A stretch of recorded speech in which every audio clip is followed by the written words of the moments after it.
আসসালামু আলাইকুম। অনেকদিন পর আবার ছাদ বাগানে আসলাম ভিডিও করার জন্য।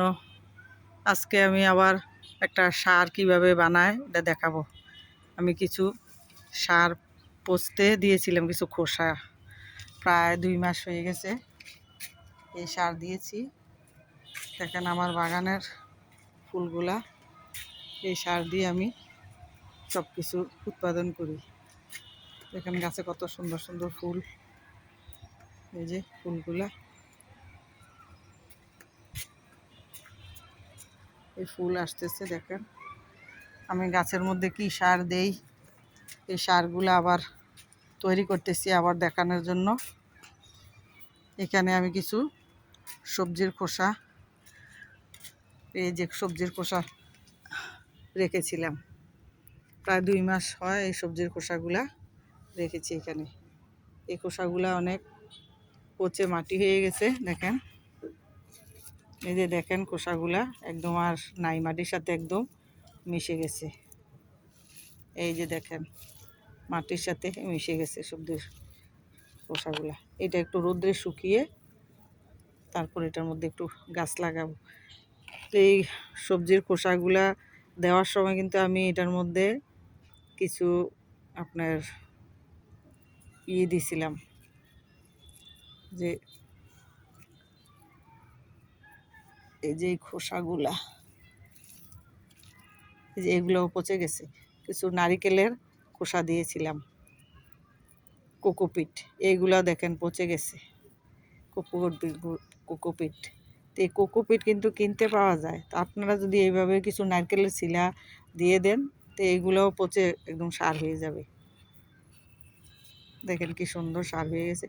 এই মাটিতে আপনি ইচ্ছা করলে লাল শাক, ডাঁটা শাক এগুলার বীজও ফালাইতে পারেন। আবার এটার সাথে কিছু আপনার চা পাতা আছে, চা পাতা কিন্তু ওই লাল শাক আর ডাঁটা শাকের জন্য অনেক ভালো, কারণ চা পাতার মধ্যে যেই শক্তিটা, এটা লাল শাক আর যে আপনার ডাঁটা শাকের জন্য অনেক ভালো। এটাতে নাইট্রোজেন বেশি থাকে, নাইট্রোজেনে কিন্তু গাছ বাড়ায় বেশি, দ্রুত বাড়ে। এই জন্য লাল শাকের বীজ, ডাঁটা শাকের বীজ ফেলাইতে পারেন। তো এই সারগুলো আমার 2 মাস লাগছে রেডি করতে। তো এইভাবে আপনারা 2 মাস কিছু সবজির খোসা ফালাইয়া মাটি চাপা দিয়ে রাখেন। আমি কিন্তু প্রতিদিন এই সবজির খোসাগুলা এই চাল ধোয়া, ডাল ধোয়ার পানি, সবজির ধোয়া পানি দিয়ে ভিজাইয়ে রাখি। 4-5 ঘন্টা ভিজানোর পরে আমি গাছের গোড়ায় পানিটা দিই, আর বাকি সবজির খোসাগুলা কিন্তু এভাবে মাটি চাপা দিয়ে রেখে দিই। আপনারা যেভাবে মাটি চাপা দিয়ে রাখেন তাহলে কিন্তু এই সারটা পচে একদম মাটিতে মিশে সার হয়ে যাবে, জৈব সার। এই খাঁটি জৈব সারের মধ্যে যদি আপনি গাছ লাগান তাহলে কিন্তু গাছটা অনেক ভালো হয়। আলাদাভাবে গোবর সার, আপনার কেঁচু সার দিতে হয় না।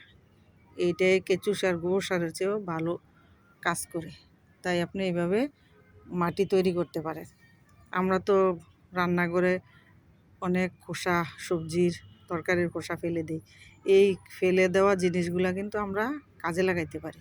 চা পাতা, পেঁয়াজের খোসা, কলার খোসা, এগুলা সব কিছু দিয়ে আমি মাটিটাকে 2 মাস রাখছি। এই মাটিটা এখন পচে কিন্তু জৈব সারে পরিণত হয়েছে। এখন এই মাটিতে আপনি যে কোনো গাছে লাগাইতে পারেন। আপনি এখন মরিচ গাছ লাগাইতে পারেন, টমেটোর চারা লাগাইতে পারেন, তারপরে আপনি বাঁধাকপির চারা লাগাইতে পারেন, ফুলকপির চারা লাগাইতে পারেন।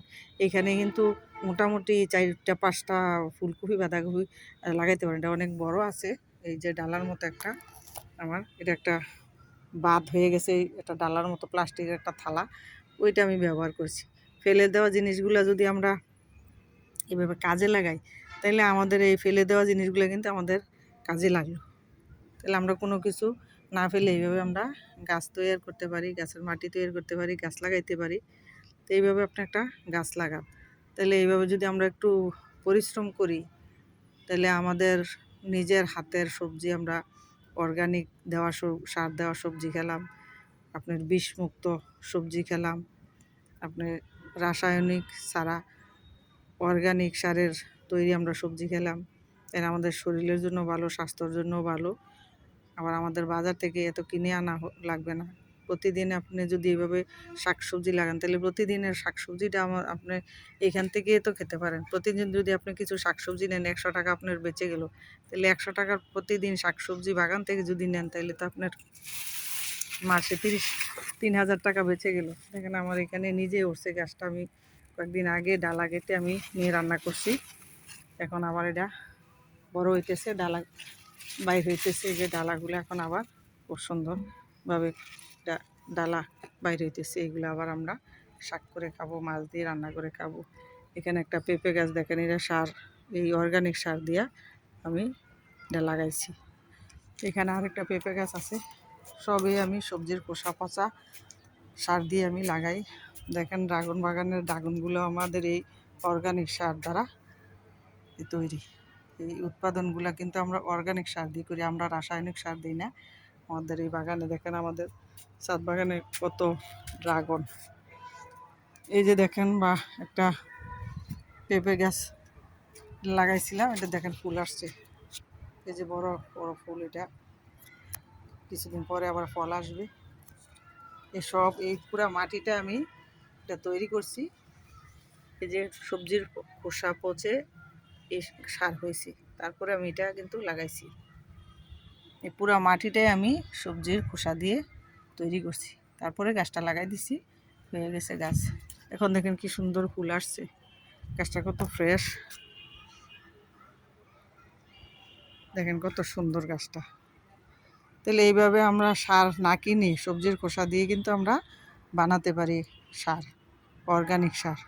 তাহলে এই অর্গানিক সার কিন্তু অনেক ভালো সবজির জন্য, এবং কি এই ফলগুলা সবজিগুলা কিন্তু অনেক সুস্বাদু। তাহলে এইভাবে আপনারা এই অর্গানিক সার দিয়ে গাছ তৈরি করতে পারেন, গাছ লাগাতে পারেন। তাহলে আশা রাখি ভিডিওটা আপনার ভালো লাগছে। হ্যাঁ, আশা রাখি আপনারা ভালো লাগলে একটা লাইক দিবেন, কমেন্ট করবেন, সাবস্ক্রাইব